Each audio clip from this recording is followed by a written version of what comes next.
ನಿಮ್ಮ ಡಾಕ್ಟರ್ ವಿಶೇಷ ಕಾರ್ಯಕ್ರಮಕ್ಕೆ ಸ್ವಾಗತ. ನಾನು ಮಧುಶ್ರೀ. ಇವತ್ತಿನ ನಿಮ್ಮ ಡಾಕ್ಟರ್ ಕಾರ್ಯಕ್ರಮದಲ್ಲಿ ನಾವು ಪ್ರಮುಖವಾಗಿ ಈ ಸ್ಟ್ರೋಕ್ ವಿಚಾರಕ್ಕೆ ಸಂಬಂಧಪಟ್ಟಂತೆ ಮಾತನಾಡ್ತಾ ಇದ್ದೀವಿ. ಸ್ಟ್ರೋಕ್ ಅನ್ನೋದು ಇತ್ತೀಚಿನ ದಿನಗಳಲ್ಲಿ ಹೆಚ್ಚಾಗ್ತಾ ಇದೆ. ಯಾರಲ್ಲಿ ಈ ಸ್ಟ್ರೋಕ್ ಅತಿ ಹೆಚ್ಚಾಗಿ ಕಾಣಿಸ್ಕೊಳ್ಳುತ್ತೆ, ಈ ಸ್ಟ್ರೋಕ್ನಿಂದ ಜೀವನ ಶೈಲಿಯಲ್ಲಿ ಯಾವ ರೀತಿ ಬದಲಾವಣೆಗಳಾಗುತ್ತೆ ಅನ್ನೋ ಪ್ರಶ್ನೆ ಸಹಜವಾಗಿಯೇ ಇರುತ್ತೆ. ಇವತ್ತಿನ ಕಾರ್ಯಕ್ರಮದಲ್ಲಿ ಸ್ಟ್ರೋಕ್ ಕುರಿತು ಹೆಚ್ಚಿನ ಮಾಹಿತಿಯನ್ನು ತಿಳಿಸ್ಕೊಡ್ತಾ ಹೋಗ್ತೀವಿ. ಸ್ಟ್ರೋಕ್ನಲ್ಲಿ ಯಾವ ರೀತಿಯ ವಿಧಗಳಿದೆ, ಇತ್ತೀಚಿನ ದಿನಗಳಲ್ಲಿ ಯುವಜನತೆಯಲ್ಲೂ ಕೂಡ ಸ್ಟ್ರೋಕ್ ಸಮಸ್ಯೆ ಕಾಣಿಸಿಕೊಳ್ಳುವಂತಹ ಸಂದರ್ಭದಲ್ಲಿ ಯಾವ ರೀತಿಯಾಗಿ ಕೇರ್ ತಗೊಳ್ಬೇಕಾಗುತ್ತೆ, ಆಧುನಿಕ ಕಾಲಘಟ್ಟದಲ್ಲಿ ವೈದ್ಯಕೀಯ ಲೋಕದಲ್ಲಿ ಸ್ಟ್ರೋಕ್ ವಿಚಾರಕ್ಕೆ ಸಂಬಂಧಪಟ್ಟಂತೆ ಮೆಡಿಕಲಿ ಏನೆಲ್ಲ ಬದಲಾವಣೆಗಳಾಗಿದೆ ಅನ್ನೋದ್ರ ಬಗ್ಗೆ ಮಾಹಿತಿಯನ್ನು ತಿಳಿತಾ ಹೋಗೋಣ. ಇನ್ನು ಈ ಕುರಿತು ಹೆಚ್ಚಿನ ಮಾಹಿತಿಯನ್ನು ತಿಳಿಸಿಕೊಡೋದಕ್ಕೆ ನಮ್ಮ ಜೊತೆಗಿದ್ದಾರೆ ಸಕ್ರಾ ವರ್ಲ್ಡ್ ಆಸ್ಪತ್ರೆಯ ಡಾಕ್ಟರ್ ಚೇತನ್ ಕುಮಾರ್ ಅವರು. ಬನ್ನಿ ಅವರನ್ನ ಕಾರ್ಯಕ್ರಮಕ್ಕೆ ಸ್ವಾಗತ ಮಾಡೋಣ. ಡಾಕ್ಟರ್ ನಮಸ್ತೆ, ಕಾರ್ಯಕ್ರಮಕ್ಕೆ ಸ್ವಾಗತ. ನಮಸ್ತೆ, ಎಲ್ಲರಿಗೂ ನಮಸ್ಕಾರ. ಡಾಕ್ಟರ್, ಈಗಾಗಲೇ ನಾನು ಹೇಳಿದೆ, ಇತ್ತೀಚಿನ ದಿನಗಳಲ್ಲಿ ಸ್ಟ್ರೋಕ್ ಸಮಸ್ಯೆ ಅನ್ನೋದು ಕಾಮನ್ ಆಗಿಬಿಟ್ಟಿದೆ. ಅದಕ್ಕೆ ಯಾವುದೇ ರೀತಿಯ ಏಜ್ ಡಿಫ್ರೆನ್ಸ್ ಕೂಡ ಇಲ್ಲ. ಎಲ್ಲರಲ್ಲೂ ಒಂದು ರೀತಿಯ ಸಾರ್ವಕಾಲಿಕ ಸಮಸ್ಯೆ ಅಂತ ಈ ಹಿಂದೆ ಹೇಳ್ತಿದ್ವಿ, ಈಗ ಸರ್ವೇ ಸಾಮಾನ್ಯ ಆಗಿಬಿಟ್ಟಿದೆ. ಯಾಕೆ ಅಂತ? ಈಗ ನೋಡಿ, ಸ್ಟ್ರೋಕ್ ಆಗೋದಕ್ಕೆ ಒಂದಿಷ್ಟು ರಿಸ್ಕ್ ಫ್ಯಾಕ್ಟರ್ಸ್ ಅಂತ ಇರುತ್ತೆ. Okay, B P, sugar, thyroid, cholesterol ಹೆಚ್ಚಾಗೋದು, ಇದೆಲ್ಲದರಿಂದನೂ ಸ್ಟ್ರೋಕ್ ಆಗಬಹುದು. ಓಕೆ, ಈ ನಡುವೆ ಇವೆಲ್ಲ ರಿಸ್ಕ್ ಫ್ಯಾಕ್ಟರ್ಸ್ ಆಗುವಂಥ ಏಜು ಸ್ವಲ್ಪ ಬೇಗ ಆಗಿದೆ. ಈ ನಡುವೆ ಆಗ್ತಿರೋ ಸ್ಟ್ರೆಸ್ ಲೆವೆಲ್ಸ್ ಇರ್ಬೋದು, ಇಲ್ಲ ನಮ್ಮ ಲೈಫ್ ಸ್ಟೈಲ್ ಇರ್ಬೋದು, ಬೀಟ್ ಸ್ಮೋಕಿಂಗ್, ಆಲ್ಕೋಹಾಲ್, ನಿದ್ದೆ ಕರೆಕ್ಟಾಗಿ ಆಗದೆ ಇರೋದು, ಇದೆಲ್ಲ ಫ್ಯಾಕ್ಟರ್ಸ್ ಕಂಬೈನ್ ಆಗಿ ಈ ಸ್ಟ್ರೋಕ್ ಏನು 50 ವರ್ಷ ಆದಮೇಲೆ ಆಗುವಂಥದ್ದು ಸ್ವಲ್ಪ ಪ್ರೀಪೋನ್ ಆಗಿದೆ. ಒಂದು 20-30 ವರ್ಷದಲ್ಲೂ ನಾವು ಸ್ಟ್ರೋಕನ್ನು ನೋಡ್ತೀವಿ. ಎಸ್ ಡಾಕ್ಟರ್, ಈಗ ನಾವು ಬೇರೆ ಒಂದಷ್ಟು ಮಾರಕ ಕಾಯಿಲೆಗಳನ್ನು ಮುಂದಿಟ್ಟು ಮಾತನಾಡೋದಾದರೆ ಕ್ಯಾನ್ಸರ್ ಇರಬಹುದು, ಹಾರ್ಟ್ ಅಟ್ಯಾಕ್ ಇರಬಹುದು, ಈ ಸಮಸ್ಯೆಗಳ ನಡುವೆ ಈಗ ಸ್ಟ್ರೋಕ್ ಕೂಡ ಅತಿ ಹೆಚ್ಚಾಗಿ ಕಾಣಿಸ್ಕೊಳ್ತಾ ಇದೆ. ಭಾರತದ ಮಟ್ಟದಲ್ಲಿ ಅದು ಜಾಸ್ತಿನೇ ಆಗ್ತಾ ಇದೆ. ಏನು ರೀಸನ್ಸ್ ಇರಬಹುದು ಅಂತ? ಹೌದು, ನಾನು ಆಗಲೇ ಹೇಳ್ದಂಗೆ ನೋಡಿ, ಫಸ್ಟ್ ಸ್ಟ್ರೋಕ್ ಏನು ಅಂತ ತಿಳ್ಕೊಳ್ಳೋಣ. ಈಗ ಬ್ರೈನ್ಗೆ, ಮೆದುಳಿಗೆ ಬ್ಲಡ್ ಸಪ್ಲೈ ಒಂದು ಭಾಗಕ್ಕೆ ಕಡಿಮೆ ಆದರೆ ಇಲ್ಲ ಸ್ಟಾಪ್ ಆದರೆ ನಮಗೆ ಕೈಗೆ ವೀಕ್ನೆಸ್ ಬರೋದು, ಮಾತಲ್ಲಿ ತೊದಲು ಬರೋದು, ನಡೆಯೋದಕ್ಕೆ ತೊಂದರೆ ಆಗೋದಾಗುತ್ತೆ. ಓಕೆ, ಸೊ ಈಗ ಬ್ಲಾಕ್ ಯಾಕೆ ಆಗುತ್ತೆ ಅಂತ ತಿಳ್ಕೊಬೇಕು. ಓಕೆ, ಬ್ಲಾಕ್ ಆಗೋದು ಈ ಕೊಲೆಸ್ಟ್ರಾಲ್ ಎಲ್ಲ ಒಂದು ಕಡೆ ಕೂಡ್ಕೊಂಡು ಆಗುತ್ತೆ. ಸೊ ಅದು ಯಾಕಾಗುತ್ತೆ? ಬಿ ಪಿ ಹೆಚ್ಚಾಗೋದ್ರಿಂದ, ಶುಗರ್ ಹೆಚ್ಚಾಗೋದ್ರಿಂದ, ಕೊಲೆಸ್ಟ್ರಾಲ್ ಕೂಡ್ಕೊಳ್ಳೋದ್ರಿಂದ. ಓಕೆ, ಸೊ ಇವೆಲ್ಲ ರಿಸ್ಕ್ ಫ್ಯಾಕ್ಟರ್ಸ್. ಈ ನಡುವೆ ನಮ್ಮ ಡಯಟ್ ಆಗಲಿ, ನಿದ್ದೆಯಲ್ಲಿ ಹೆಚ್ಚು ಕಡಿಮೆ ಆಗಿರೋದಾಗಲಿ, ಸ್ಮೋಕಿಂಗ್, ಆಲ್ಕೋಹಾಲ್ ಎಲ್ಲ ಸೇರಿಕೊಂಡು ಇವೆಲ್ಲ ಜಾಸ್ತಿ ಆಗ್ತಿದೆ. ಹಾಗಾಗಿ ಇನ್ ಜನರಲ್ ಸ್ಟ್ರೋಕ್ ಇನ್ಸಿಡೆನ್ಸ್ ಜಾಸ್ತಿ ಆಗ್ತಿದೆ. ಓಕೆ, ಸೊ ಈಗ ಸ್ಟ್ರೋಕ್ ಆ್ಯಂಡ್ ಹಾರ್ಟ್ ಅಟ್ಯಾಕ್ ಎರಡರ ಮೆಕ್ಯಾನಿಸಮ್ ಒಂದೇ. ಈಗ ಕ್ಲಾಟ್ ಈ ಹಾರ್ಟಿಂದ ರಕ್ತನಾಳ ಬ್ಲಾಕ್ ಮಾಡಿದ್ರೆ ಅದಕ್ಕೆ ಹಾರ್ಟ್ ಅಟ್ಯಾಕ್ ಅಂತೀವಿ. ಅದೇ ರಕ್ತನಾಳ ಬ್ರೈನ್ ಒಳಗಡೆ ಬ್ಲಾಕ್ ಆದರೆ ಅದಕ್ಕೆ ಸ್ಟ್ರೋಕ್ ಅಂತ ಹೇಳ್ತೀವಿ. ಸೊ ಅದೇ ಇವೆರಡು ಮೆಕ್ಯಾನಿಸಮ್ ಒಂದೇ, ಹಾರ್ಟ್ ಮತ್ತು ಬ್ರೈನ್ಗೆ. ಹಾರ್ಟ್ ಅಟ್ಯಾಕ್ ಮತ್ತು ಸ್ಟ್ರೋಕ್ಗೆ ಬ್ರೈನ್ ಅಟ್ಯಾಕ್ ಅಂತ ಕೂಡ ಹೇಳ್ಬೋದು. ಓಕೆ ಡಾಕ್ಟರ್, ಹಾಗಿದ್ರೆ ಸಿಂಪ್ಟಮ್ಸ್ ಹೇಗಿರುತ್ತೆ ಅಂತ ಹೇಳಿ. ಒಬ್ಬ ವ್ಯಕ್ತಿಗೆ ಸ್ಟ್ರೋಕ್ ಅಟ್ಯಾಕ್ ಆದಾಗ ಏನು ಗುಣಲಕ್ಷಣಗಳು ಆತನಲ್ಲಿ ಕಾಣಿಸ್ಕೊಳ್ಳುತ್ತೆ? ಓಕೆ, ಸ್ಟ್ರೋಕ್ ಇದೆಯಲ್ಲ, ಇದು ಆಲ್ ಆಫ್ ಅ ಸಡನ್ ಆಗುತ್ತೆ. ಓಕೆ, ಈಗ ಚೆನ್ನಾಗಿ ಕೂತ್ಕೊಂಡಿರ್ತಾರೆ, ಸಡನ್ಲಿ ಶುರು ಆಗುವಂಥ ಸಿಂಪ್ಟಮ್ಸ್. ಈಗ ಏನು ಸಿಂಪ್ಟಮ್ಸ್ ಅಂದರೆ, ಈ ವರ್ಲ್ಡ್ ಸ್ಟ್ರೋಕ್ ಕಾಂಗ್ರೆಸ್ ಅವರು ಈ ಅವೇರ್ನೆಸ್ ಇಂಪ್ರೂವ್ ಮಾಡ್ಕೊಳ್ಳೋದಕ್ಕೆ ಒಂದು ನಿಮೋನಿಕ್ ಕ್ರಿಯೇಟ್ ಮಾಡಿದ್ದಾರೆ. ಬಿ ಫಾಸ್ಟ್ ಅಂತ ಹೇಳ್ತೇವೆ ಅದಕ್ಕೆ. ಓಕೆ, ಇದರಲ್ಲಿ ಬಿ ಅಂದರೆ ಬ್ಯಾಲೆನ್ಸ್, ಸಡನ್ನಾಗಿ ನಡೆಯೋದಕ್ಕೆ ತೊಂದರೆ ಆಗೋದು, ಸ್ವಲ್ಪ ಬೀಳೋ ಥರ ಆಗೋದು, ಇಲ್ಲ ನಡೆಯೋಕ್ಕೆ ಆಗದೇ ಇರೋದು. ಇಲ್ಲ ಇ ಅಂದರೆ ಐಸ್. ಓಕೆ, ಸಡನ್ನಾಗಿ ಕಣ್ಮುಂದೆ ಕತ್ಲೆ ಬರೋದು, ಸಡನ್ ಸರಿಗೆ ಎತ್ತು ಆ್ಯಂಡ್ ಸಡನ್ನಾಗಿ ಏನೂ ಕಾಣಿಸ್ತಿಲ್ಲ. ಓಕೆ, ಎಫ್ ಅಂದರೆ ಫೇಸಲ್ಲಿ ಒಂಥರ ಕ್ರಾಸ್ ಆಗೋದು, ಮಾತಾಡುವಾಗ ಮುಖ ಒಂದು ಕಡೆ ಹೋಗ್ತಿದೆ ಅಂತ. ಇದು ತುಂಬ ಜನ ಪೇಷಂಟ್ಸ್ ಹೇಳ್ತಾರೆ, ಸಡನ್ನಾಗಿ ಶುರು ಆಗೋದು. ಓಕೆ, ಎ ಅಂದರೆ ಆರ್ಮ್ಸ್, ಕೈ ಇಲ್ಲ ಕಾಲಲ್ಲಿ ಸಡನ್ನಾಗಿ ವೀಕ್ನೆಸ್. ಓಕೆ, ಕೈ ಎತ್ತೋದಕ್ಕಾಗಲ್ಲ, ಇಲ್ಲ ಏನೋ ಹಿಡ್ಕೊಳ್ಳೋದಕ್ಕೆ ಟ್ರೈ ಮಾಡ್ತಾರೆ, ಗ್ರಿಪ್ ಬರ್ತಿಲ್ಲ ಅಂತ ಹೇಳೋದು. ಓಕೆ, ಎಸ್ ಅಂದರೆ ಸ್ಪೀಚ್, ಒಂದು ಮಾತಲ್ಲಿ ತೊದಲು ಬರೋದು, ಇನ್ನೊಂದು ಮಾತಾಡೋಕ್ಕಾಗದೇ ಇರೋದು. ಓಕೆ, ಮಾತಾಡೋಕ್ಕೆ ಟ್ರೈ ಮಾಡ್ತಾರೆ ಬಟ್ ಮಾತು ಹೊರಗೆ ಬರಲ್ಲ. That is the symptoms. ಇವೆಲ್ಲ ಇದ್ದರೆ time is the most important thing. ಇದು ಯಾವುದೇ ರೀತಿ ಸಿಂಪ್ಟಮ್ಸ್ ಇದ್ದರೆ ಇಮಿಡಿಯೇಟ್ಲಿ ಹಾಸ್ಪಿಟ್ಲಿಗೆ ಹೋಗಬೇಕು.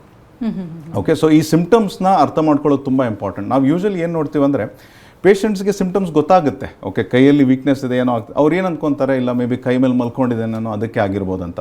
ಹಾಗಾಗಿ ಹಾಸ್ಪಿಟ್ಲಿಗೆ ಬರೋದು ಲೇಟ್ ಮಾಡ್ಕೊಂಡ್ಬಿಡ್ತಾರೆ. ಈ ಸ್ಟ್ರೋಕ್ ಟ್ರೀಟ್ಮೆಂಟಲ್ಲಿ ಟೈಮ್ ಅನ್ನೋದು ತುಂಬ important. Okay, so within 3 hours ಬಂದರೆ ಹಾಸ್ಪಿಟಲ್ಗೆ ತುಂಬಾ ಒಳ್ಳೆಯದು.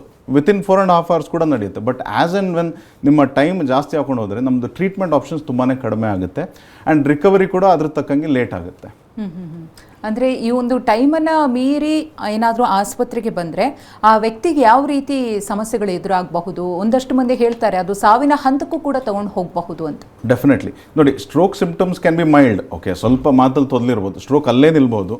ಕೆಲವೊಬ್ಬರಿಗೆ it can be life threatening. ಒಂದು ದೊಡ್ಡ ಕ್ಲಾಟ್ ಎಲ್ಲೋ ಮೆದಲು ತುಂಬ ಇಂಪಾರ್ಟೆಂಟ್ ಜಾಗಕ್ಕೆ ಬ್ಲಾಕ್ ಮಾಡಿದರೆ ಅದು it can be life threatening. Okay, so ಏನಾಗುತ್ತೆ ಅಂದರೆ ನೀವು ಕರೆಕ್ಟ್ ಟೈಮಿಗೆ ಹಾಸ್ಪಿಟ್ಲಿಗೆ ಬಂದರೆ ವಿತಿನ್ 4.5 hours ಒಂದು 2-3 ಟ್ರೀಟ್ಮೆಂಟ್ ಮೊಡಾಲಿಟೀಸ್ ಇದೆ, ಅದನ್ನು ಆಮೇಲೆ ಯೂಸ್ ಮಾಡ್ಕೊಳ್ಳೋದಕ್ಕಾಗಲ್ಲ. ಕೆಲವೊಂದು ಮೆಡಿಸಿನ್ಸ್ ಕ್ಲಾಟ್ ಬಸ್ಟರ್ಸ್ ಅಂತ ಹೇಳ್ತಾರೆ. ಓಕೆ, ಅದು within 4 to 6 hours maximum use ಮಾಡ್ಬೋದು, ಅದಾದ್ಮೇಲೆ ಯೂಸ್ ಮಾಡೋದಕ್ಕೆ ಆಗೋದೇ ಇಲ್ಲ. ಸೊ ಅದೊಂದು ಇಂಪಾರ್ಟೆಂಟ್ ಟ್ರೀಟ್ಮೆಂಟ್ ಆಪ್ಷನ್. ನೀವು ಲೇಟ್ ಬರೋದ್ರಿಂದ ಅದು ಮಿಸ್ ಆಗುತ್ತೆ. ಓಕೆ, ಸೊ ಅದಕ್ಕೆ ನಾವು ಪದೇ ಪದೇ ಸ್ಟ್ರೋಕ್ ಸಿಂಪ್ಟಮ್ಸ್ ಅವೇರ್ನೆಸ್ ಬಗ್ಗೆ ಹೇಳೋದು ಇದೇ ಕಾರಣ. ಈಗ ನೋಡಿ, ಹಾರ್ಟ್ ಅಟ್ಯಾಕ್ ಯಾರಿಗಾದ್ರೂ ಎದೆ ನೋವಿದ್ರೆ ಫಸ್ಟ್ ಥಿಂಗ್ ಅವ್ರ ಮನ್ಸಿಗೆ ಬರೋದು ಹಾರ್ಟ್ ಅಟ್ಯಾಕ್ ಇರ್ಬೋದು ಅಂತ ಇಮಿಡಿಯೇಟ್ಲಿ ಅವ್ರು ಹಾಸ್ಪಿಟ್ಲಿಗೆ ಹೋಗ್ತಾರೆ. ಬಟ್ ಈಗ ಸ್ಟ್ರೋಕಲ್ಲಿ ಏನಾಗುತ್ತೆ, ಮಾತಲ್ಲಿ ತೊದಲಿದೆ, ಅವ್ರಿಗೆ ಅನ್ಕೊಂತಾರೆ ಮೇ ಬಿ ಗ್ಯಾಸ್ಟ್ರಿಕ್ಕಿಂದ ಆಗಿರ್ಬೋದು, ಇಲ್ಲ ಮಲಗಿರೋದು ಏನೋ ವೀಕ್ನೆಸ್ಸಿಂದ ಆಗಿರ್ಬೋದು ಅಂತ ಬರೋದು ಲೇಟ್ ಮಾಡ್ಕೊಳ್ತಾರೆ. So this is one big challenge ನಾವು ಆ್ಯಸ್ ನ್ಯೂರಾಲಜಿಸ್ಟ್ ಫೇಸ್ ಮಾಡ್ತಿರೋದು. ಸೊ ತಿಳ್ಕೊಳ್ಳೋದು ಇಂಪಾರ್ಟೆಂಟ್.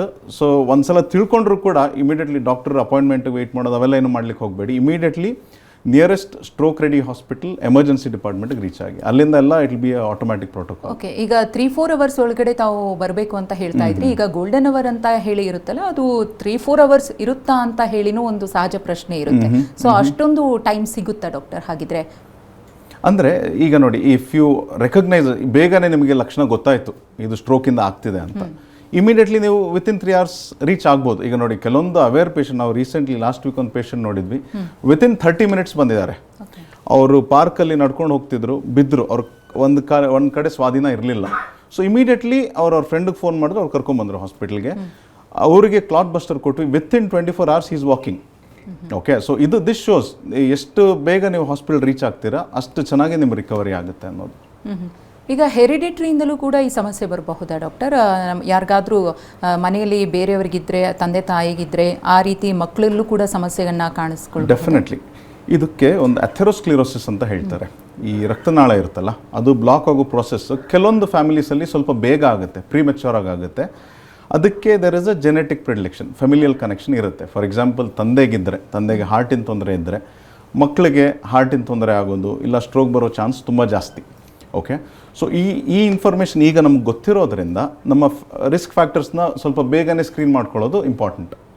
ಓಕೆ, ಸೊ ಈಗ ಯಾರಿಗಾದ್ರೂ ಫ್ಯಾಮಿಲಿ ಹಿಸ್ಟ್ರಿ ಇದೆ, ಓಕೆ, ಅವ್ರ ತಂದೆ ತಾಯಿಯಲ್ಲಿ ತೊಂದರೆ ಇದೆ, ಸೊ ಅವರಲ್ಲಿ ನಮಗೆ ಗೊತ್ತಿದ್ದಾಗ ಇಮಿಡಿಯೇಟ್ಲಿ ಹೋಗಿ ಸ್ಕ್ರೀನ್ ಮಾಡ್ಕೊಳ್ಳೋದು, ಎವ್ರಿ ಇಯರ್ ಆ್ಯನ್ಯುವಲ್ ಚೆಕಪ್ ಮಾಡ್ಕೊಳ್ಳೋದು, ಅದರಲ್ಲಿ ಶುಗರ್, ಕೊಲೆಸ್ಟ್ರಾಲ್ ಲೆವೆಲ್ ಚೆಕ್ ಮಾಡ್ಕೊಳ್ಳೋವಂಥದ್ದು, BP-ನ monthly once in 6 months check ಮಾಡಿ ಕಂಟ್ರೋಲ್ ಇಟ್ಕೊಬೇಕು. ಸಪೋಸ್ ಫ್ಯಾಮಿಲಿ ಹಿಸ್ಟ್ರಿ ಇರೋರಿಗೆ BP ಇದೆ, ಶುಗರ್ ಇದೆ, ಹಾಗಿದ್ದಾಗ ಅದನ್ನು ಸ್ಟ್ರಿಕ್ಟಾಗಿ ಕಂಟ್ರೋಲ್ ಇಟ್ಕೊಬೇಕು. ಓಕೆ, ಈ ಏಜಲ್ಲಿ ನಂಗೆ ಶುಗರ್ ಜಾಸ್ತಿ ಇದ್ದರೂ ಏನೂ ಆಗಲ್ಲ ಅನ್ನೋದು ತಪ್ಪು. ಕೆಲವೊಬ್ಬರಿಗೆ BP ಇರುತ್ತೆ, ಓಕೆ, 160, 170 ಎಲ್ಲ BP ಇರುತ್ತೆ, ಬಟ್ ಅವ್ರೇನು ಅನ್ಕೊಂತಾರೆ, ನನಗೆ ಸಿಂಪ್ಟಮ್ಸ್ ಇಲ್ಲ, ನನಗೇನೂ ಆಗಲ್ಲ, ನನ್ನ ವಯಸ್ಸು ಜಸ್ಟ್ 30 ವರ್ಷ ಇಲ್ಲ 40 ವರ್ಷ, ಈ ಥರ ನೆಗ್ಲೆಕ್ಟ್ ಮಾಡಬಾರ್ದು, especially someone with a family history. Okay, ಈಗ ತಾವು ಅಥೆರೋಸ್ಕ್ಲೆರೋಸಿಸ್ ಅನ್ನೋದ್ರ ಬಗ್ಗೆ ಹೇಳ್ತಾ ಇದ್ರಿ. ಸೊ ಅದನ್ನು ಹೇಗೆ ಕಂಡುಹಿಡ್ಕೊಳ್ಳೋದು? ಅದಕ್ಕೇನಾದರೂ ಚೆಕ್ ಮಾಡಿಸೋ ರೀತಿ ಅಥವಾ ವಿಧಾನಗಳು, ಪ್ರಕ್ರಿಯೆಗಳು ಇರುತ್ತಾ ಅಂತ? ಹೌದು, ಈಗ ನಾನು ಸ್ಟ್ರೋಕ್ ಸ್ಪೆಸಿಫಿಕ್ ಆಗಿ ಮಾತಾಡಬೇಕು ಅಂದರೆ, ಈಗ ಯಾರಿಗಾದರೂ ಸ್ಟ್ರೋಕ್ ರಿಸ್ಕ್ ಫ್ಯಾಕ್ಟರ್ಸ್ ಇದೆ. ರಿಸ್ಕ್ ಫ್ಯಾಕ್ಟರ್ಸ್ ಅಂದರೆ ಏನು? Diabetes, sugar, cholesterol, okay, with family history of stroke. ಇಂಥವ್ರಿಗೆ ನಾವು ಕೆರೋಟಿಡ್ ಡಾಪ್ಲರ್ ಅಂತ ಒಂದು ಟೆಸ್ಟ್ ಮಾಡ್ತೀವಿ. ಇದು ಸಿಂಪಲ್ ಟೆಸ್ಟ್, ಒಂದು ಅಲ್ಟ್ರಾಸೌಂಡ್. ಕತ್ತಲ್ಲಿ ಈ ಬ್ರೈನಿಗೆ ಹೋಗುವಂಥ ರಕ್ತನಾಳಗಳು ಕತ್ತಿಂದನೇ ನೋಡ್ಬೋದು ನಾವು. ಸೊ ಅದರಲ್ಲಿ ಅಥೆರೋಸ್ಕ್ಲಿರೋಸಿಸ್ ಇದ್ದರೆ ಆ ಕೆರೋಟಿಡ್ ಡಾಪ್ಲರಲ್ಲಿ ಕಂಡು ಬರುತ್ತೆ. ಸೊ ಅದರಲ್ಲಿ ಪರ್ಸೆಂಟೇಜ್ ಇರುತ್ತೆ, ಒಂದು 10-20% ಇದ್ದರೆ V usually don't bother. But ಅದು 50%, 60% ಎಲ್ಲ ಇದ್ದರೆ ಅವ್ರಿಗೆ ಸ್ಟ್ರೋಕ್ ಇದೆ ಅಂತಲೇ ನಾವು ಟ್ರೀಟ್ಮೆಂಟ್ ಶುರು ಮಾಡಿಬಿಡ್ತೀವಿ. So along with treatment risk factors control ಮಾಡಿಕೊಂಡ್ರೆ ಸಾಕಷ್ಟು ಮಟ್ಟಿಗೆ ನಾವು ಅವ್ರ ಸ್ಟ್ರೋಕ್ನ ತಡಿಬೋದು. ಓಕೆ ಡಾಕ್ಟರ್, ಈಗ ಈ ಫುಡ್ ವಿಚಾರದಲ್ಲೂ ಕೂಡ ನಾವು ತಗೊಳ್ಳುವಂತಹ ಫುಡ್, ಅದರಲ್ಲೂ ಈಗಿನ ಒಂದು ಟೈಮ್ನಲ್ಲಿ ಯಾವ ರೀತಿ ಫುಡ್ ತೊಗೊತಿದ್ದೀವಿ ಅಂತ ನಮ್ಮೆಲ್ಲರಿಗೂ ಗೊತ್ತು. ಸೊ ಸಹಜವಾಗಿ ಈ ಫುಡ್ನಿಂದಲೂ ಕೂಡ ಇಂತಹ ಸಮಸ್ಯೆಯನ್ನು ಫೇಸ್ ಮಾಡುವ ಚಾನ್ಸಸ್ ಇರೋದಾದರೆ ಎಷ್ಟು ಪರ್ಸೆಂಟೇಜ್ ಅಂತ ಹೇಳ್ತೀವಿ? ಪರ್ಸೆಂಟೇಜ್ ಅಂತ ಹೇಳೋದು ಕಷ್ಟ, but diet place a important role. Okay, diet ಅಂದರೆ ತುಂಬ ಸ್ವೀಟ್ ಆಗಿರುವಂಥ ಫುಡ್ ಐಟಮ್ಸ್ ತೊಗೊಳ್ಳೋದು, ತುಂಬ ಕೊಬ್ಬಿನಾಂಶ ಇರುವಂಥ ಫುಡ್ ಐಟಮ್ಸ್ ತೊಗೊಳ್ಳೋದು, ತುಂಬ ಪ್ರೋಸೆಸ್ಡ್ ಫುಡ್ನ ಕನ್ಸ್ಯೂಮ್ ಮಾಡೋದು, ಇವೆಲ್ಲ ರಿಸ್ಕ್ ಫ್ಯಾಕ್ಟರ್ಸ್. ಸ್ಟ್ರೋಕ್ ಅಂತ ಅಲ್ಲ, ಇವೆಲ್ಲ ನಿಮ್ಮ ಬೇರೆ ರಿಸ್ಕ್ನ ಜಾಸ್ತಿ ಮಾಡುತ್ತೆ, ನಿಮ್ಮ ಶುಗರ್ನ ಹೆಚ್ಚು ಮಾಡುತ್ತೆ. ಈಗ ತುಂಬ ಉಪ್ಪಿರುವಂಥ ಫುಡ್ ತೊಗೊಂಡ್ರೆ ನಿಮ್ಮ BP ಹೆಚ್ಚಾಗುತ್ತೆ. ಸೊ ಅದರಿಂದ ಸ್ಟ್ರೋಕ್ ಆಗಲಿ, ಹಾರ್ಟ್ ಅಟ್ಯಾಕ್ ಆಗಲಿ, ಇದರ ಇನ್ಸಿಡೆನ್ಸ್ ಹೆಚ್ಚಾಗುತ್ತೆ. ಓಕೆ ಡಾಕ್ಟರ್, ಈಗ ಈ ಫುಡ್ ವಿಚಾರದಲ್ಲಿ ನಾವು ಮಾತಾಡ್ತಾ ಇದ್ವಿ. ಈಗ ಫುಡ್ಡು, ಪಥ್ಯ ಅದನ್ನೆಲ್ಲ ಪಕ್ಕಕ್ಕಿಟ್ಟು ಈ ಬ್ಯಾಡ್ ಹ್ಯಾಬಿಟ್ಸ್ ಇರುತ್ತೆ, ಧೂಮಪಾನ ಇರಬಹುದು ಅಥವಾ ಮದ್ಯಪಾನ ಇರಬಹುದು, ಇಂತಹ ಸಮಸ್ಯೆ ಇರೋರು ಎಷ್ಟು ರಿಸ್ಕಿಗೆ ಒಳಗಾಗ್ತಾರೆ ಅಂತ ಸ್ಟ್ರೋಕಿಗೆ? ಸೊ ಇದು ವೆರಿ ಇಂಪಾರ್ಟೆಂಟ್ ಕ್ವೆಶನ್. ಏನು ಅಂದರೆ ಈಗಿನ ಯಂಗ್ಸ್ಟರ್ಸಲ್ಲಿ ಎಲ್ಲರೂ ಕೇಳ್ತಾರೆ, ಈಗೆಲ್ಲ ಯಂಗ್ಸ್ಟರ್ಸಲ್ಲಿ ಇಷ್ಟೊಂದು ಕಾಯಿಲೆಗಳಲ್ಲಿ ಇದೆಯಲ್ಲ ಯಾಕೆ ಅಂತ. ಸೊ ಅದರಲ್ಲಿ ಒಂದು ಇಂಪಾರ್ಟೆಂಟ್ ರಿಸ್ಕ್ ಫ್ಯಾಕ್ಟರ್ ಅಂದರೆ ಸ್ಮೋಕಿಂಗ್. ಎಷ್ಟೊಂದು ಜನ ಪೇಷಂಟ್ಸ್ ನಾವು ನೋಡ್ತೀವಿ ಹಾರ್ಟ್ ಅಟ್ಯಾಕ್ ಆಗಿರುತ್ತೆ, ಸ್ಟ್ರೋಕ್ ಆಗಿರುತ್ತೆ. ಯಾಕೆ ಅಂತ ಯೋಚನೆ ಮಾಡಿದಾಗ one common factor is smoking. ಇನ್ನೊಂದು ನಿದ್ದೆ. ಓಕೆ, ಈಗಿನ generation because of work, night duties and lot of other commitment ನಿದ್ದೆ ತುಂಬ ಕಡಿಮೆ ಮಾಡ್ತಾರೆ. ಓಕೆ, ಇದು ಯಾರು ರೆಕಗ್ನೈಸ್ ಮಾಡಲ್ಲ. ನಿದ್ದೆ, lack of sleep are good quality sleep is the biggest risk factor for stroke, for heart disease. ಯಾಕಂದರೆ ನಿದ್ದೆ ಟೈಮಲ್ಲಿ ನಮ್ಮ ಬ್ರೈನ್ ರಿಕವರಿ ಆಗುತ್ತೆ. ಓಕೆ, ಸೊ ನಿದ್ದೆ ಕರೆಕ್ಟಾಗಿ ಇಲ್ಲ ಅಂತ ಹೇಳಿದರೆ ಆ ರಿಕವರಿ ಪ್ರಾಸೆಸ್ ಹಾಲ್ಟ್ ಆಗಿ brain is susceptible for stroke. So that is something. Okay doctor, ಈಗ ಈ ಬ್ರೈನ್ ಸ್ಟ್ರೋಕ್ ಅಥವಾ ಬೇರೆ ಮಾದರಿಯ ಸ್ಟ್ರೋಕ್ಗಳು ಕೂಡ ಇದೆ. ಸೊ ನಿಮ್ಮ ಒಂದು ಮೆಡಿಕಲ್ ಟರ್ಮಲ್ಲಿ ಅಥವಾ ನೀವು ಗಮನಿಸಿದಂತೆ ಅಥವಾ ಕೇಸ್ ಸ್ಟಡೀಸನ್ನು ನಾವು ನೋಡಿದಂತಹ ಸಂದರ್ಭದಲ್ಲಿ ಯಾವುದು ಅತಿ ಹೆಚ್ಚು ಕ್ಲಿಷ್ಟ ಅಂತೀರಿ, ಅಥವಾ ಆ ಪೇಷಂಟ್ಗೆ ತುಂಬ ಲೈಫ್ ಥ್ರೆಟನ್ ಅಂತ ಯಾವುದನ್ನ ಪರಿಗಣಿಸ್ತೀರಿ ಅಂತ? ಅಂದರೆ ಸ್ಟ್ರೋಕಲ್ಲಿ ನೋಡಿ, ಬಿಫೋರ್ ದ್ಯಾಟ್ ಒಂದು ಸ್ವಲ್ಪ ಐಡಿಯಾ ಕೊಡ್ತೀನಿ ಸ್ಟ್ರೋಕ್ ಅಂದರೆ ಏನು ಅಂತ. ಈಗ ಫಾರ್ ಎಕ್ಸಾಂಪಲ್ ನಿಮ್ಮ ಕಿಚನಲ್ಲಿ ನೀರು ಬರ್ತಿಲ್ಲ, ಓಕೆ, ಟ್ಯಾಪಲ್ಲಿ ನೀರು ಬರ್ತಿಲ್ಲ ಅಂದರೆ ಏನು ರೀಸನ್ ಇರ್ಬೋದು? ಆ ಟ್ಯಾಪ್ ಎಲ್ಲೋ ಒಂದು ಕಡೆ ಬ್ಲಾಕ್ ಆಗಿರ್ಬೋದು, ಇಲ್ಲ ಅಲ್ಲಿಗೆ ಬರುವಂಥ ಟ್ಯಾಪ್ ಇದು ಪೈಪ್ ಏನಿದೆಯಲ್ಲ ಅದು ಒಡೆದಿರ್ಬೋದು. ಓಕೆ, ಬ್ರೈನಲ್ಲೂ ಅದೇ ಥರ ಆಗುತ್ತೆ. ಬ್ರೈನಲ್ಲಿ ಯಾವುದೋ ಒಂದು ಭಾಗಕ್ಕೆ ರಕ್ತನಾಳ ಬ್ಲಾಕ್ ಆಗಿರುತ್ತೆ, ಅದು ಒಂದು ಸ್ಟ್ರೋಕ್. ಅದಕ್ಕೆ ಇಸ್ಕಿಮಿಕ್ ಸ್ಟ್ರೋಕ್ ಅಂತ ಹೇಳ್ತೇವೆ. ಇನ್ನೊಂದು ಆ ರಕ್ತನಾಳ ಇದೆಯಲ್ಲ ಅದು ಬರ್ಸ್ಟ್ ಆಗಿಬಿಡುತ್ತೆ, ಅದಕ್ಕೆ ಹೆಮೊರೇಜಿಕ್ ಸ್ಟ್ರೋಕ್ ಅಂತ ಹೇಳ್ತೀವಿ.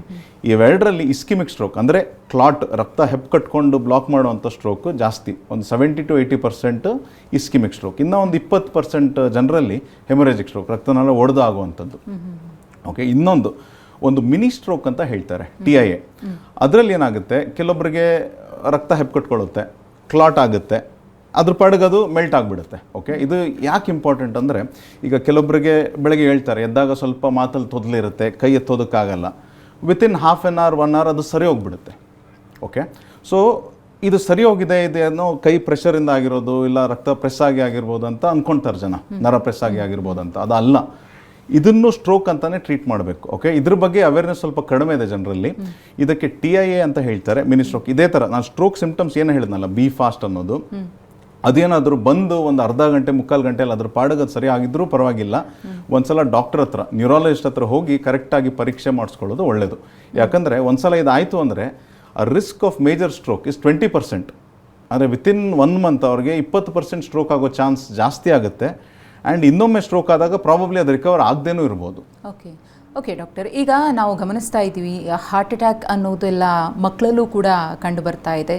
ಓದೋ ಮಕ್ಕಳೆಲ್ಲ ಸಡನ್ ಆಗಿ ಹಾರ್ಟ್ ಅಟ್ಯಾಕ್ಗೆ ಒಳಗಾಗಿ ಸಾವನ್ನಪ್ತಾ ಇದ್ದಾರೆ.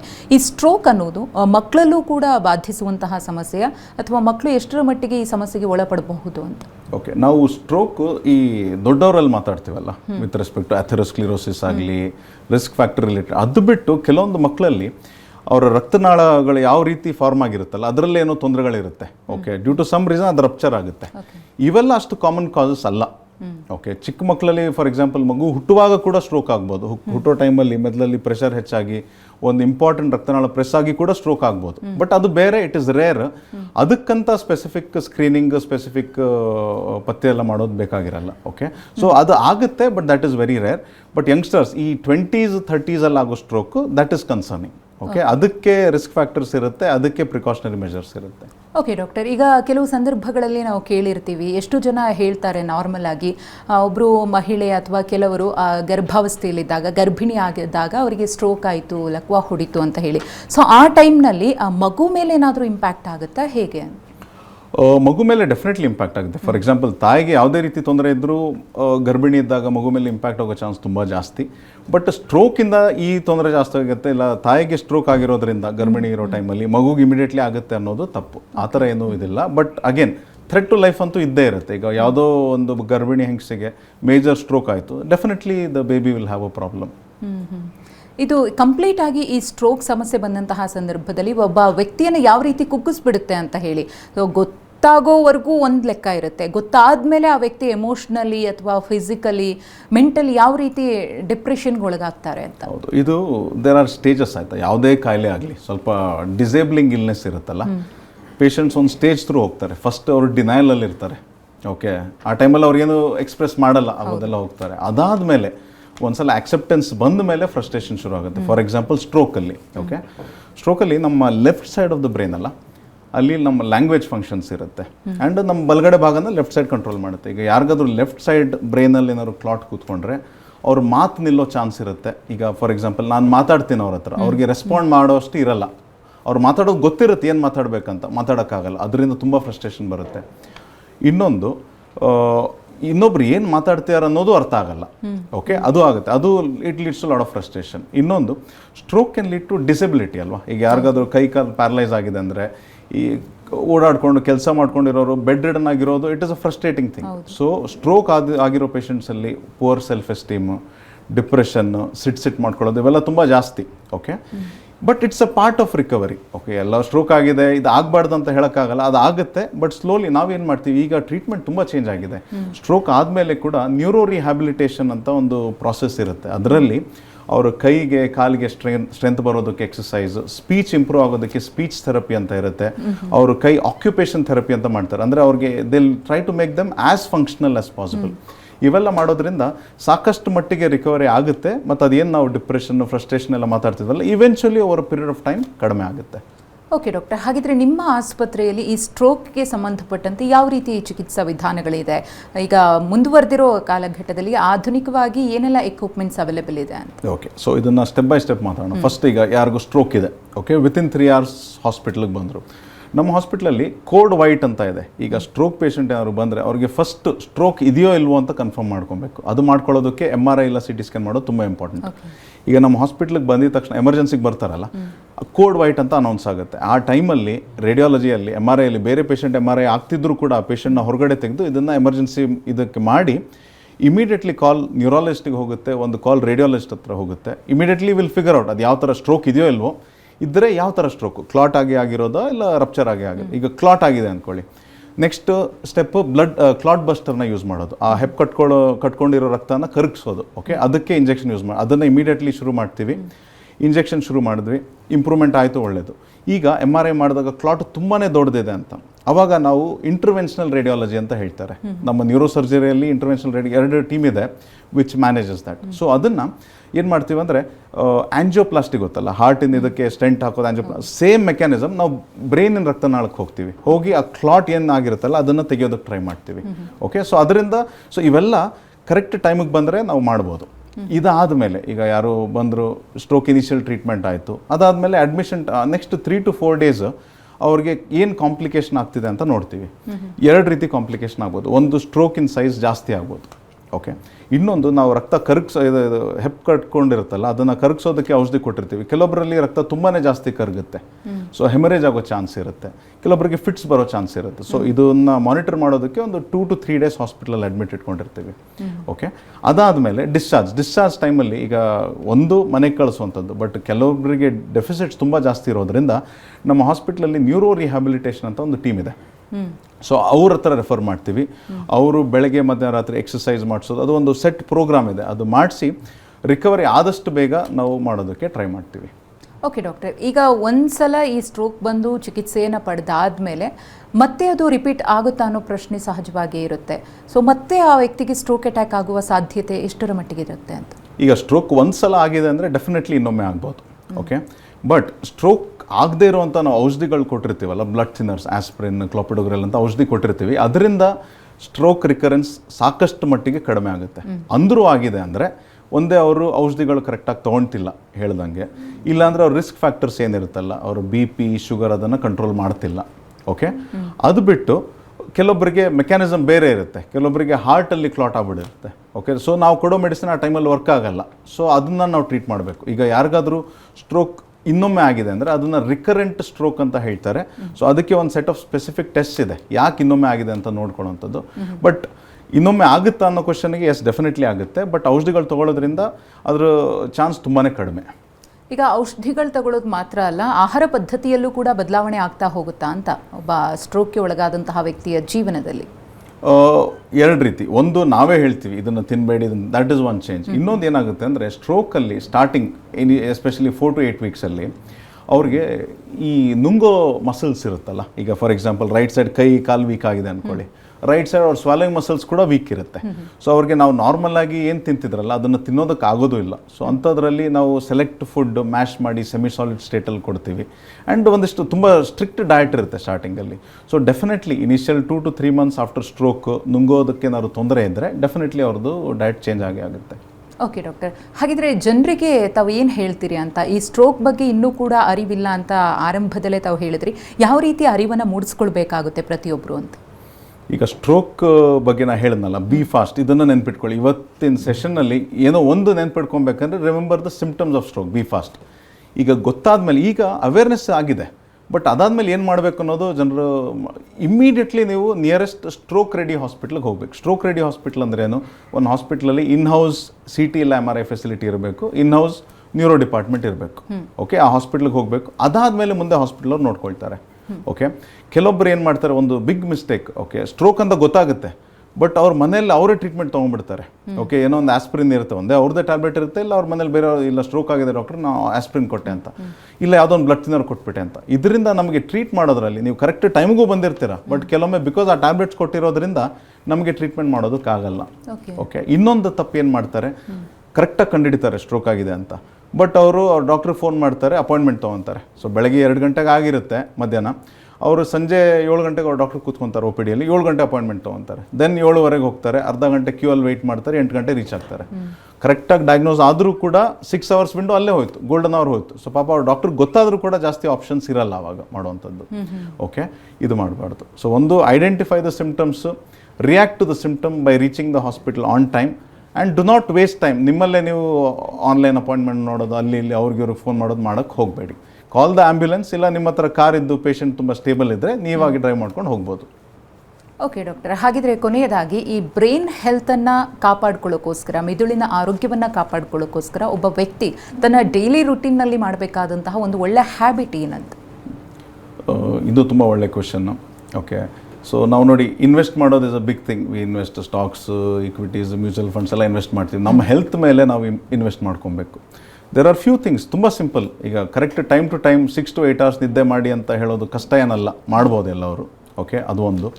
ಫಿಸಿಕಲಿ ಆ್ಯಕ್ಟಿವ್ ಇರಬೇಕು, ಅಟ್ಲೀಸ್ಟ್ 30 to 40 minutes ಎಕ್ಸಸೈಸ್ ಮಾಡಬೇಕು, ಬ್ರಿಸ್ಕ್ ವಾಕಿಂಗ್. ಈ ನಡುವೆ IT ಪ್ರೊಫೆಷ್ನಲ್ಸ್ ಎಲ್ಲ ಮೋಸ್ಟ್ಲಿ ಸೆಡೆಂಟ್ರಿ ಲೈಫ್ ಸ್ಟೈಲ್ ಅಲ್ಲ, ಮೇಕ್ ಶ್ಯೂರ್ ಎದ್ದಾಗ ಓಡಾಡೋದು, ಅನ್ನೆಸರಿ ಲಿಫ್ಟ್ ಎಲಿವೇಟರ್ ಯೂಸ್ ಮಾಡದೇ ಇರುವಂಥದ್ದು. ಓಕೆ, ಮತ್ತು ಇನ್ನೊಂದು ಹ್ಯಾಬಿಟ್ಸ್. ಓಕೆ, ಸ್ಮೋಕಿಂಗ್ ಆಗಲಿ, ಆಲ್ಕೋಹಾಲ್ ಆಗಲಿ, ಇದನ್ನು ಇದ್ದರೆ ಕಂಪ್ಲೀಟ್ ಸ್ಟಾಪ್ ಮಾಡಬೇಕು. ಸ್ಮೋಕಿಂಗ್ ಇಸ್ ವೆರಿ ಡೇಂಜರಸ್, ನಾ ಆಗಲೇ ಹೇಳಿದ ಹಾಗೆ. ಓಕೆ, ಅದು ಬಿಟ್ಟು ನಮ್ಮ ರಿಸ್ಕ್ ನಮ್ಮ ಹೆಲ್ತ್ ಬಗ್ಗೆ ನಾವು ಅವೇರ್ ಆಗಿರಬೇಕು. ಈಗ after the age of 40 annually health checkup ಮಾಡ್ಕೊಳ್ಳೋದು, ನಮ್ಮ ಶುಗರ್ ಲೆವೆಲ್ಸ್, ಕೊಲೆಸ್ಟ್ರಾಲ್ ಲೆವೆಲ್ಸ್ನ ನೋಡ್ಕೊಳ್ಳೋದು, ಪಿರಿಯಾಡಿಕಲಿ BP ಚೆಕ್ ಮಾಡ್ಕೊಳ್ಳೋದು. ಇದು ಯಾವುದೇ ರೀತಿ ರಿಸ್ಕ್ ಫ್ಯಾಕ್ಟರ್ಸ್ ಇದ್ದರೆ ಅದ್ರ ತಕ್ಕಂಗೆ ಟ್ರೀಟ್ಮೆಂಟ್ ಕರೆಕ್ಟಾಗಿ ತೊಗೊಳ್ಳೋವಂಥದ್ದು. ಓಕೆ, ಮತ್ತು ಇನ್ನೊಂದು, ಫ್ಯಾಮಿಲಿ ಏನಾದ್ರು ರಿಸ್ಕ್ ಯಾರಿಗಾದರೂ ಇದ್ದರೆ ಅವ್ರ next generation they should be extra careful. Okay doctor, ಇದುವರೆಗೂ ಕಾರ್ಯಕ್ರಮದಲ್ಲಿ ಭಾಗಿಯಾಗಿ ಸ್ಟ್ರೋಕ್ಗೆ ಸಂಬಂಧಪಟ್ಟಂತೆ ಸಾಕಷ್ಟು ಮಾಹಿತಿಯನ್ನು ತಿಳಿಸಿಕೊಟ್ರಿ. ಧನ್ಯವಾದ. Thank you. ವೀಕ್ಷಕರೇ, ವೈದ್ಯರ ನೇರ ಭೇಟಿಗಾಗಿ ಈ ಅಡ್ರೆಸ್ಸನ್ನು ನೋಟ್ ಮಾಡಿಕೊಳ್ಳಿ. ಸಾಕ್ರಾ ವರ್ಲ್ಡ್ ಆಸ್ಪತ್ರೆ, Devarabeesanahalli, outer ring road, Intel ಎದುರುಗಡೆ, ಬೆಂಗಳೂರು. ದೂರವಾಣಿ ಸಂಖ್ಯೆ 0804949469.